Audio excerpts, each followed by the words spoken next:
नमस्कार, मी पंजाब डक. आज आहे 3 जुलै 2026 आणि पाहू शकता या ठिकाणी आमच्या इकडे रिमझिम पाऊस सुरू झालाय. पण राज्यातल्या सर्व शेतकऱ्याला सांगू इच्छितो की आजपासून राज्यात दुपारनंतर खूप ठिकाणी पावसाला सुरुवात होणार आहे. म्हणजे विदर्भात, पूर्व विदर्भ, पश्चिम विदर्भ 6, 5, 11 जिल्ह्यामध्ये दुपारनंतर पावसाला सुरुवात होणार आहे. पण राज्यात सांगायचं झालं तर खास करून नाशिक जिल्ह्यातल्या शेतकऱ्यांना अंदाज लक्षात.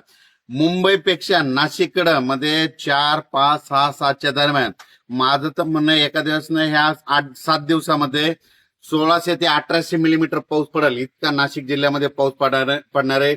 म्हणून नाशिकच्या जनतेने सतर्क राहावे, कारण की गोदावरी नदीला पूर येणार आहे, कारण की अतिवृष्टी होणार आहे. मुंबईपेक्षा नाशिकला अतिवृष्टी जास्त होईल.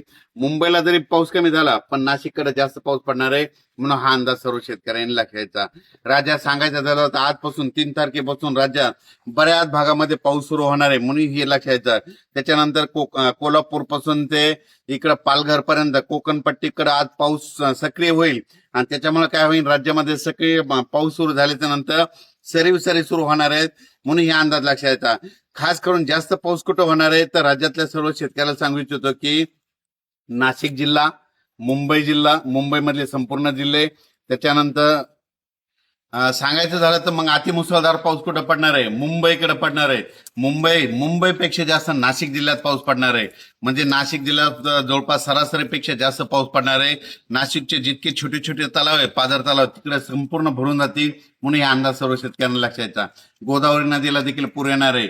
नाशिक जिल्हा, त्याच्यानंतर परत पाऊस पुन्हा नंदुरबार जिल्हा, धुळे जिल्हा, संभाजीनगर, अहिल्यानगर, अकोले, संगमनेर, ओझर, विघ्नर. तसंच हे असा पाऊस काय होणार आहे इकडे जळगाव जिल्हा, बुलढाणा जिल्हा, अकोला जिल्हा, अमरावती जिल्हा, त्याच्यानंतर वर्धा, नागपूर, भंडारा, चंद्रपूर, यवतमाळ, इकडे नांदेडच्या पट्ट्यामध्ये, यवतमाळच्या पट्ट्यामध्ये ह्या 4 दिवसामध्ये म्हणजे 4 ते 8च्या दरम्यान अतिमुसळधार पाऊस पडणार आहे. कुठं मुसळधार पडणार आहे, काही ठिकाणी रिमझिम पडणार आहे. म्हणून हे अंदाज लक्षात येतात. उर्वरित राज्यात मात्र सगळीकडे पाऊस पडणार आहे आणि सर्व शेतकऱ्याची पेरणी होणार आहे. म्हणून हे देखील सर्व शेतकऱ्यांनी लक्षात घ्यायचं.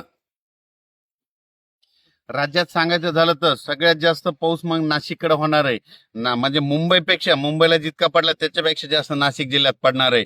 जवळजवळ 1800 ते 2000 मिलीमीटर पर्यंत ह्या 8 दिवसामध्ये तिथं पाऊस नोंदवला जाऊ शकतो. त्याच्यामुळे नदीला पूर देखील येणार आहे. म्हणून हा अंदाज लक्षात यायचा. राज्यातल्या सर्व शेतकऱ्याला सांगू इच्छितो की सातारा जिल्हा, सांगलीकडे देखील, सोलापूर जिल्हा, बीड जिल्हा, त्याच्यानंतर धाराशिव जिल्हा, लातूर जिल्हा, परभणी जिल्हा, जालना जिल्हा, नांदेड जिल्हा, हिंगोली जिल्हा, वाशिम जिल्हा, ह्या भागामध्ये आज काय होणार आहे, दुपारनंतर चांगला सरी सुरुवात होणार आहे. ज्या शेतकऱ्यांची पेरणी नाही झाली ही 8 दिवसामध्ये 8 तारखेपर्यंत पाऊस पडणार आहे, त्या शेतकऱ्याच्या देखील पेरण्या होणार आहेत. म्हणून हे अंदाज लक्षात यायचा. त्याच्यानंतर राज्यात म्हणजे उत्तर महाराष्ट्राकडे नंदुरबार, धुळे जिल्ह्यामध्ये तिकडे आतापर्यंत पाऊस पडला नव्हता. रात्री त्याला तिकडे सुरू झाला, पण आज रात्रीपासून जे पाऊस सुरू होईल तर जवळपास तिकडे 10 तारखेपर्यंत, 10 जुलैपर्यंत खूप जोराचा पाऊस पडणार आहे. म्हणून त्यांनी अंदाज लक्षात. अतिवृष्टी होणार आहे धुळे जिल्ह्यात, नंदुरबार जिल्ह्यात संपूर्ण तळे भरून जातील. म्हणून हा अंदाज सर्व शेतकऱ्यांनी लक्षात द्यायचा. त्याच्यानंतर जे नाशिककडे पाऊस पडल्यामुळं काय होईल, जे कॅचमेंट एरिया आहे, भंडारदरा धरण, गंगापूरचं धरण, त्याच्या निळवंडे धरण, ह्या धरणामध्ये काय होणार आहे, तिकडे गोदावरीला पूर येणार आहे. त्याच्यामुळे राज्यात आवक येणार आहे. म्हणून हे लक्षात यायचं. इकडं पुण्याकडं तिकडल्या कोकण घाटमाथ्यावर पाऊस पडणार आहे. त्याच्यामुळे कोयना धरणाला देखील या पावसामध्ये पाणी येणार आहे. म्हणून हे त्यांनी देखील लक्षात यायचं. उजनीत देखील काय होणार आहे, पुण्याकडे पाऊस पडणार आहे. त्याच्यामुळे उजनी धरणाच्या मध्ये काय होईल, तिकडे देखील त्यांना त्याला पूर येईल. म्हणून हे देखील त्या शेतकऱ्यांनी लक्षात यायचं. राज्यात सांगायचं झालं तर पाऊस आता हे जे आहे ना, आज म्हणजे 3 तारखेपासून आज दुपारनंतर सुरुवात होणार आहे. आमच्या भागामध्ये तर आजच सुरू झाला, पण काही भागामध्ये दुपारनंतर होणार आहे. त्या भागात सर्व शेतकऱ्याला सांगू इच्छितो की आज रात्रीपासून ते जवळपास 8 तारखेपर्यंत दररोज वेगवेगळ्या भागात जोराचा पाऊस पडणार आहे. सर्व शेतकऱ्याची पेरणी आहे. या पेरणीमध्ये कोणी वंचित राहणार नाही. म्हणून हा अंदाज सर्व शेतकऱ्यांना लक्षात घ्यायचा.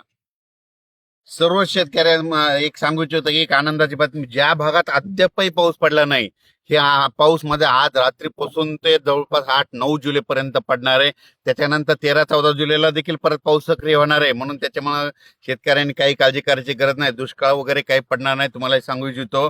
पण एक सगळ्यात महत्वाचं, नाशिक, मुंबई आणि उत्तर महाराष्ट्रातल्या नंदुरबार, धुळे, जळगाव जिल्ह्यातल्या आणि अहिल्यानगर या ते शेतकऱ्याला सांगू इच्छितो की नाशिककडं मात्र खूप अतिवृष्टी अतिमुसळधार पाऊस पडणार आहे, म्हणून नाशिकच्या नदीकाठच्या लोकांनी सतर्क राहायचे, आपल्या पाळीव प्राण्याची काळजी घ्यायची, म्हणून हे अंदाज सर्व शेतकऱ्यांना लक्ष घ्यायचा.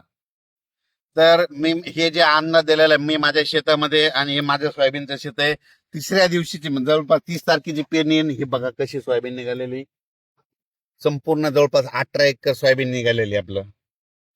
आणि या शेतामधून अन्न दिलं आणि पाऊस देखील सुरू झालेला आहे. आणि खास करून मुद्दामून नाशिक पुन्हा त्याच्यानंतर वैजापूर, गंगापूर, संभाजीनगर त्या भागात देखील काही ठिकाणी अतिमुसळधार पाऊस पडणार आहे, त्यांनी देखील काळजी घेण्याची गरज आहे. श्रीरामपूर भागामध्ये काही पाऊस नाही पडलेला आहे, पण श्रीरामपूरला आज रात्रीच्याला पाऊस सुरू होणार आहे. श्रीरामपूर, पुणतांबा त्या परिसरात देखील पाऊस सुरू होणार आहे. शिर्डीकडे पडणार आहे. अहिल्यानगर, संगमनेर, अकोला खूप पडणार आहे, म्हणून हा अंदाज लक्षात येतात. अचानक वातावरण बदल झाला, उद्या एक मेसेज दिला जाईल. धन्यवाद.